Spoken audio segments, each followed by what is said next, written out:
Dice en 1 Corintios capítulo 10, versículo 11, estas cosas les acontecieron como ejemplos o como advertencias o como símbolos y están escritas para nuestra instrucción, para nosotros sobre quienes ha llegado el fin de las edades. Quiere decir que las historias del Antiguo Testamento tienen el propósito de ayudarnos a entender el Nuevo Testamento.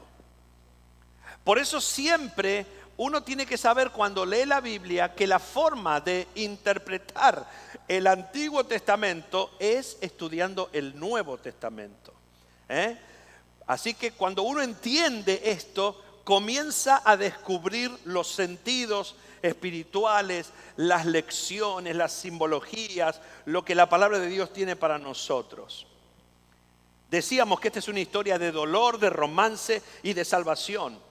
Y cada uno de los 4 capítulos del libro de Ruth muestra 4 asuntos vitales acerca de Dios, acerca de los hombres y acerca de nuestra relación con Dios. Pero es necesario que conozcamos a los protagonistas de este libro. Yo quiero que leamos ahora en el libro de Ruth los primeros versículos. Ruth capítulo 1, desde el primer versículo vamos a leer hasta el versículo 5. Aconteció en los días que gobernaban los jueces que hubo hambre en la tierra. Y un varón de Belén de Judá fue a morar a los campos de Moab, él y su mujer y 2 hijos suyos. El nombre de aquel varón era... ¿Cómo era? Pero dígalo un poco con más gana. No lo entiendo. Ahora sí. Y el de su mujer. Así que Elimelech se casó con Noemí. Y los nombres de sus hijos eran Malón y Queleón, efrateos de Belén de Judá. ¿Usted se acuerda quién nació en Belén? ¿Quién nació en Belén? Jesús, muy bien. Y llegaron pues a los campos de Moab y se quedaron allí. O sea que esta familia se va de Judá, de Belén de Judá, a una tierra extranjera, Moab, y se instalan allí. Un matrimonio con 2 hijos. Versículo 3. Y murió Elimelech, marido de Noemí, y quedó ella con sus 2 hijos, los cuales tomaron para sí mujeres moabitas, es decir, extranjeras. El nombre de una era Orfa y el nombre de la otra Ruth. Y habitaron allí, ¿cuánto tiempo? 10 años. Y murieron también los 2, Malón y Queleón, quedando así la mujer desamparada de sus 2 hijos y de su marido. Amén. Una de las claves para entender el Antiguo Testamento es descubrir el significado de los nombres. Y nos vamos a dar cuenta que esos nombres tienen unos significados muy reveladores, que nos enseñan verdades, que nos enseñan cosas que tienen mucho contenido espiritual para nosotros. El tema del capítulo 1 de Ruth es la necesidad de la salvación. El capítulo 1 es el tema, la necesidad de la salvación. Y comienza relatando de alguna manera la relación entre Dios y el hombre. Dios y el hombre. Este libro comienza hablando de un hombre que se llamaba Elimelech. ¿Cómo se llamaba? Elimelech significa mi Dios es rey. Quiere decir que cuando este muchachito nació, el tal Elimelech, los padres dijeron, vamos a ponerle mi Dios es rey. Así que si fuera de la familia Villalba sería mi Dios es rey Villalba. ¿No? Si fuera Ferrufino, mi Dios es rey Ferrufino. Pero para simplificar, en hebreo es Elimelech. Tengan en cuenta esto, mi Dios es rey. En ningún lugar de la Biblia se discute la existencia de Dios. Ese nombre nos enseña varias cosas acerca de Dios, de quién es Dios y qué tiene que ver Dios con nosotros. La Biblia empieza diciendo, en el principio creó Dios los cielos y la tierra. La Biblia en ningún momento se gasta o toma tiempo para explicar si Dios existe o si no existe. La Biblia da como un hecho que Dios existe. ¿Cuántos entienden eso? No se demora en explicar. Para la palabra de Dios es un hecho, una realidad, que Dios es real, que Dios existe. Y ese tema tiene que ver con la revelación que Dios nos ha dado a todos los seres humanos. En toda nación, en toda tribu hay una conciencia en el hombre de la existencia de alguien más grande, de alguien superior. Fuimos creados para reconocer la existencia de Dios. Y si no nos acercamos a Dios, no hay esperanza para nosotros. Amén.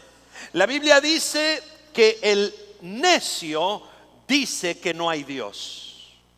Solo un necio, solo un tonto, solo un simple puede negar la existencia de Dios. Hebreos 11:6 nos dice, porque es necesario que el que se acerca a Dios crea que Él existe.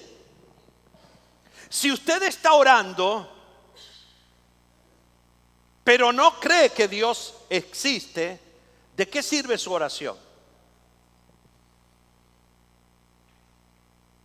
Fíjese en un avión. En un avión van 150, 200, 300 personas. Cuando el avión empieza en turbulencia y se empieza a caer así de golpe, y uno está y parece que todos empiezan a orar. Los creyentes, los ateos, los agnósticos, los escépticos, todos, ¡ay Dios, Dios, Dios, Dios! Pero esas no son oraciones que sirven. La verdadera oración parte de alguien que cree que Dios existe. Dios es. Diga conmigo, Dios es. Dios es. Y no resulta difícil creer en Dios. Es más difícil no creer en Dios con todo lo que Dios ha hecho, con todo lo que Dios ha creado. Pero el nombre de Elimelech no solo nos dice que Dios existe. El nombre de Elimelech nos está diciendo que Dios es mi Dios. Diga conmigo, mi Dios. Mi Dios. Mi Dios. No es solamente el Dios de los cielos. No es solamente el Dios que está lejos. Es mi Dios. Dios quiere tener que ver con vos y conmigo. Dios quiere que lo conozcas. Dios quiere que te relaciones con Él. El Señor Jesús dijo, buscad y hallaréis. Y el texto de Hebreos que dijimos antes dice, es necesario que el que se acerca a Dios crea que Él existe, y termina diciendo, y que es galardonador de los que le buscan. ¿Cuántos creen esto? ¿Cuántos creen que Dios recompensa al que le busca de verdad? Porque Dios quiere ser no solamente Dios, sino quiere ser mi Dios, tu Dios, el Dios de cada uno de nosotros. Si alguien no encontró a Dios, ¿saben por qué es? Porque no lo buscó.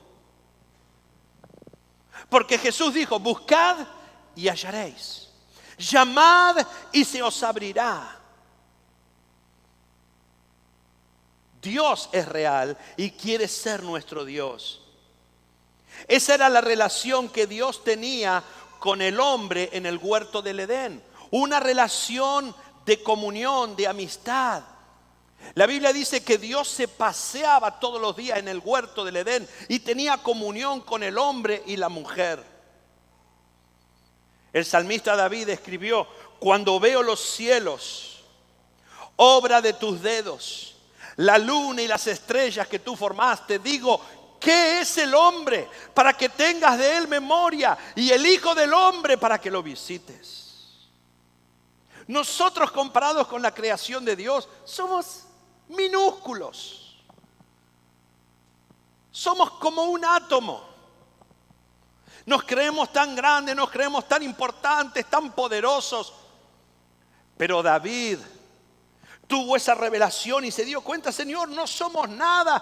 Pero luego agrega en el Salmo 8: nos coronaste de gloria y de honra. Has hecho señorear al hombre sobre las obras de tus manos. ¿No es maravilloso? ¿No es maravilloso pensar que este Dios tan grande quiere ser nuestro Dios y que nos da autoridad? Ese es el tercer aspecto que nos enseña el nombre Elimelech. El primero es que Dios existe. El segundo es que Dios es nuestro Dios. Y el tercero es que nuestro Dios es rey. Diga conmigo: mi Dios es rey. ¿Qué es Dios? Rey. Y rey significa que Dios es el que manda. Es el que tiene autoridad. Y la Biblia dice que al hombre le fue dado dominio. Cuando Dios creó al hombre, lo puso en el huerto del Edén con su mujer y le dio dominio sobre la creación. El hombre no tenía temor de las fieras, no tenía temor de algún peligro, porque el hombre tenía autoridad. ¿Qué tenía el hombre? Autoridad. Cuando Dios es el rey de tu vida, Dios te da autoridad a vos. Dicho en otras palabras, cuando Dios es tu autoridad, vos tenés autoridad. Piense cuál fue la tentación de la serpiente en el desierto. Así que Dios te dijo que no comas de ningún árbol, de ningún fruto. Y la mujer le dijo: no, Dios nos dijo que podíamos comer, solo que de este árbol no podemos comer. La serpiente responde a Eva: ¿sabes por qué Dios no quiere que comas de ese árbol? Porque Dios sabe que el día que comas de ese árbol serás igual a Él. O sea que lo que la serpiente le estaba diciendo a Eva es: Dios no quiere que compitas con Él. Dios no quiere competencia. Dios quiere ser el único. Vos podés ser como Dios. Y fíjese, hermano, que esa es la tentación más común de este mundo. Ser Dios sin Dios. Los seres humanos nos creemos Dios cuando no tenemos a Dios. Y esa tentación fue la que hizo que Adán y Eva perdieran la comunión con Dios, la amistad con Dios y su lugar de privilegio y su autoridad. Fíjese que Dios le dio al hombre todo para tener autoridad y no podemos tener autoridad sobre nada. Muchas cosas nos controlan. Nos controla el odio, nos controla la envidia, nos controla la codicia, nos controlan las pasiones, nos controlan los deseos, nos controlan los temores. Nos controlan las miradas de otras personas. Vivimos llenos de temores y de angustias. ¿Por qué? Porque nos salimos de estar bajo la autoridad de Dios. Si usted quiere tener autoridad, póngase usted bajo la autoridad de Dios. Si usted dice: perdí la autoridad en mi vida, no tengo control sobre nada, póngase usted bajo el control de Dios y va a recuperar el control. Porque no hay autoridad si no estás bajo autoridad. ¿Por qué un policía puede blandir un arma? Porque está bajo autoridad. Yo no puedo andar con un arma por la calle. Si yo tengo un arma en la calle y me detienen y me revisan, me llevan preso. Pero un policía no, porque el policía está bajo autoridad, puede portar un arma. Muchas personas quieren tener autoridad, pero no quieren estar bajo la autoridad de Dios. Por eso es tan importante lo que dice la palabra. Ahora no vemos todavía que todas las cosas sean sometidas a Él. Sin embargo, vemos a Jesús, quien por poco tiempo fue hecho menor que los ángeles, para que por la gracia de Dios gustase la muerte por todos. Jesús vino al mundo no como Dios, sino como hombre. Y siendo hombre se sujetó a la voluntad del Padre para mostrarnos a nosotros cómo debemos vivir. ¿Querés tener la vida abundante que el Evangelio promete? Ponete bajo la autoridad de Dios. Ponete bajo la autoridad de la palabra de Dios. No vivas como se te da la gana, viví como Dios enseña y vas a recibir autoridad. Por eso Jesús dijo, toda autoridad me es dada en el cielo y en la tierra. Por tanto, vayan y prediquen el Evangelio, hagan discípulos. Recibió autoridad porque se puso bajo autoridad. Si no estás viviendo bajo la autoridad de Dios, estás en problemas. Pero en este capítulo 1 no solo vemos esto, vemos cómo el hombre se aleja de Dios. Este hombre llamado Elimelec, que significa mi Dios es rey, se casa con una mujer que se llama Noemí. Noemí significa placer. ¿Qué significa Noemí? Placer. En la unión de Elimelec con Noemí vemos todo el problema del hombre alejado de Dios. ¿Qué fue lo que le ofreció Satanás a Eva? Placer. Serás como Dios. Vas a tener todo lo que quieras. La vas a pasar bien. La serpiente no le dijo a Eva, vas a perder la salvación, te van a echar del paraíso, le estás dando la espalda a Dios. No, la serpiente le dijo, vas a ser maravillosa. Así nos dice el diablo a nosotros con todos los pecados. Cuando los jóvenes venden droga u ofrecen droga a otro, no le están diciendo que los van a hacer esclavos. Le dicen vas a volar, vas a tener una experiencia extraordinaria. Les están vendiendo gato por liebre. Así es el diablo con nosotros. El diablo te hace ver a otra mujer que no es tu mujer y te dice, es así que te entiende, es así que te valora, es así que te va a hacer sentir bien. Lo que el diablo no te dice es que eso te va a llevar a destruir tu hogar, a perder tu familia, a perder tus hijos, a tener un montón de problemas. Eso el diablo nunca te lo dice. Él te muestra una parte torcida para que caigas. El diablo nunca te va a mostrar la tentación como es. Y cuando mi Dios es rey, se une con placer, empieza a haber problemas. El problema no es sentirse bien. El problema es que por la búsqueda del placer muchas veces nos alejamos de Dios. ¿Hola? Por la búsqueda del placer muchas veces nos alejamos de Dios. Elimelec y Noemí se casan. Mi Dios es rey, se une con placer, mostrando una imagen del hombre caído, del hombre que se aleja de Dios. Y tienen 2 hijos, Malón y Kelión. ¿Sabes lo que significa Malón? Enfermo. ¿A cuánto le gustaría ponerle a un hijito enfermo? Ahí está enfermo Gómez. Y vienen los abuelos a la casa y ¿dónde está enfermito? A ver, enfermito, ya caminás, enfermito mío. Feo nombre, ¿no? El otro nombre, Kelión. Este es peor, me parece. Se llama Kelión, significa desperdicio. ¿Vos te imaginás? ¿Viste que hay libros de nombres? A ver, le puedo poner esto que significa esto, le puedo poner esto que significa hermoso. Ay, le voy a poner esto que significa enfermo y al otro le voy a poner esto que significa desperdicio. Vení, desperdicio, vení, vení. ¿Te gustan esos nombres? ¿A cuánto le gustan esos nombres?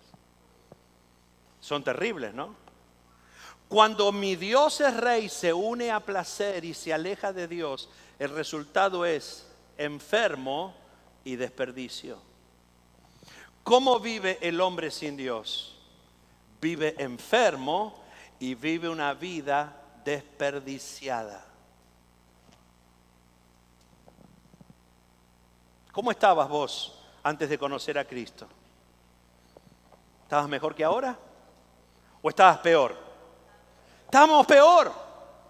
Así es lo que ocurre cuando nos volvemos atrás. Los hijos de Noemí y Elimelech se casan. Uno se casa con Orfa y el otro se casa con Ruth. Mira los significados de los nombres. Orfa significa un siervo pequeño, un cervatillo, y también significa la que vuelve atrás. Ruth significa belleza. ¿Qué enseña la palabra? Enseña la palabra que cuando Noemí y Elimelech se casan, tienen 2 hijos. Estos hijos se casan con 2 mujeres, la que vuelve atrás y belleza. Pero estos 2 muchachos, enfermo y desperdicio, mueren. Y quedan solas estas 2 mujeres. Cuando quedan solas, Noemí, placer, decide volverse a Belén. Decide salir de Moab y volver a su tierra en Belén. Y sus 2 nueras, en el momento de dolor, cuando quedan viudas, les dicen: vamos a ir con vos. ¿Qué hacemos muchas veces nosotros cuando estamos en dolor, en desesperación? Nos volvemos a Dios. Nos volvemos de donde nunca nos tendríamos que haber ido. Noemí escuchó que Dios había visitado a su pueblo para darles pan. Y dice: voy a volver a Belén, de donde nunca me tendría que haber ido. Así que se decide a volverse a Belén y las 2 nueras van con ella. Pero mientras iban, parece ser que Ruth se dio cuenta y Noemí se dio cuenta que Orfa no estaba muy segura. Al principio las 2 dijeron: te vamos a seguir, Señor, te entrego mi corazón, perdona mis pecados, te rindo mi vida, acá estoy. Y empezaron a caminar detrás de Noemí.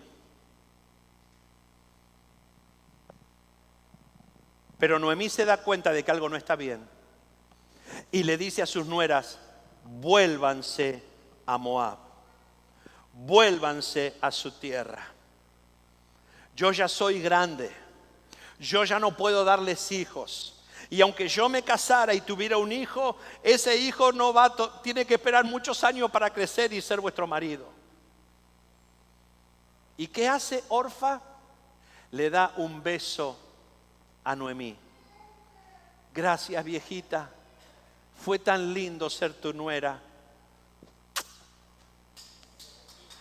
Pero yo me vuelvo para Moab. ¿Sabes de quién me acordé en ese texto? ¿Te acordás que hubo alguien que le dio un beso a Jesús? ¿Cuántos se acuerdan de alguien que le dio un besito a Jesús? Y Jesús le dijo: Judas, ¿con un beso me entregas? Orfa representa a todos aquellos que aceptan al Señor, pero un día se vuelven atrás. Un día regresan a lo de antes. Un día deciden: no voy a seguir al Señor. Son aquellos que se entregan emocionalmente, pero que no hacen un compromiso serio con Dios. Pero Ruth se aferra a Noemí y dice: donde quiera que vayas yo iré, donde quiera que tú vivas viviré, tu pueblo será mi pueblo y tu Dios será mi Dios, y donde a vos te sepulten, a mí me van a sepultar. Un cuadro del hombre que se vuelve a Dios. Pero una imagen es la imagen de la entrega superficial. Y otra es la imagen de la entrega profunda. ¿Qué clase de entrega hemos hecho nosotros al Señor? Elimelec y Noemí representan cómo todos nosotros caímos, cómo todos nosotros teníamos a Dios y nos apartamos de Dios. Cómo hicimos nuestra vida, cómo nos unimos a este mundo.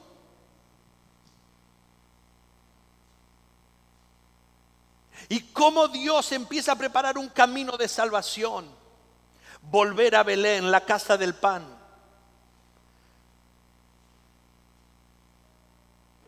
Pero no todo el que me dice Señor, Señor entrará en el reino de los cielos, dijo Jesús. No todo el que me da un beso será salvo, sino el que hace la voluntad de mi Padre. Y Ruth se dio cuenta que Dios le estaba dando una oportunidad de salvación, que en Moab no había nada bueno para ella. Ruth vio algo en Noemí y dijo: yo no lo quiero perder, yo quiero ir con esta mujer donde vaya, yo voy a ir, donde ella me lleve yo la voy a seguir. Aquel que se entrega a Cristo de verdad dice: no importa si el día está nublado o si hay sol, no importa si las cosas van bien o si no van bien, no importa si estoy en prosperidad o estoy apretado, yo voy a seguir a Cristo, venga lo que venga y pase lo que pase, porque Él es mi único Salvador.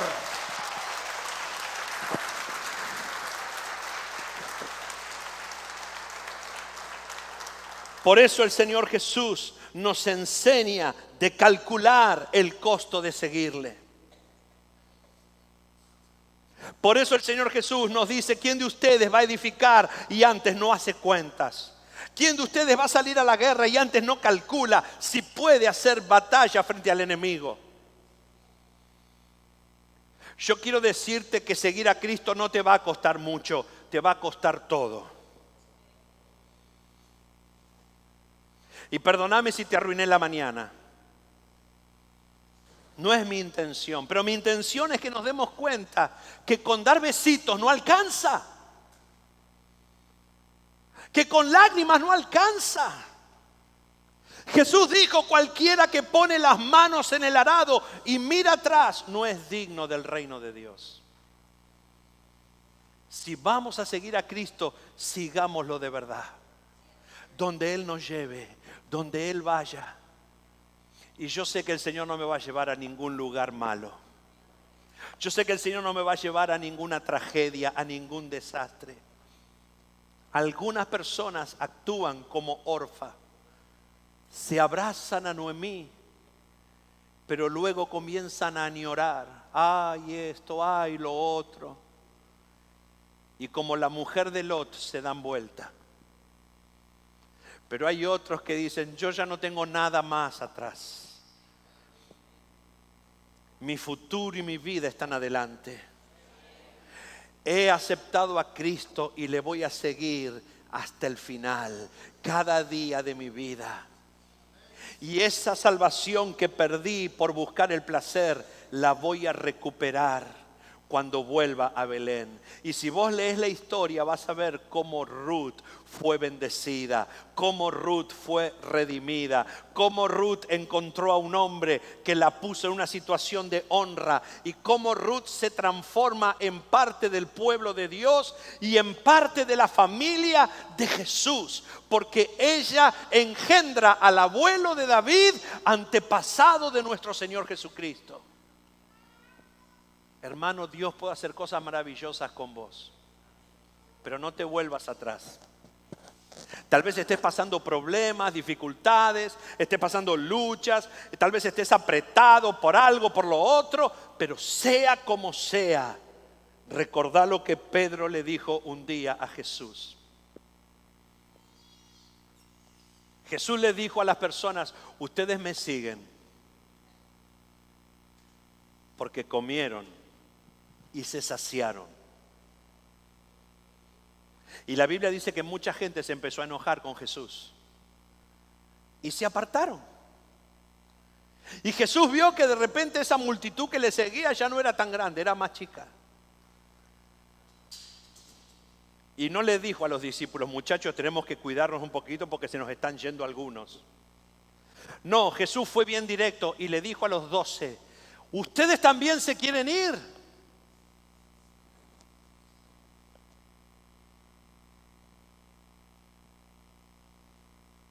Jesús les estaba diciendo: yo no tengo que cambiar, son ustedes los que tienen que cambiar.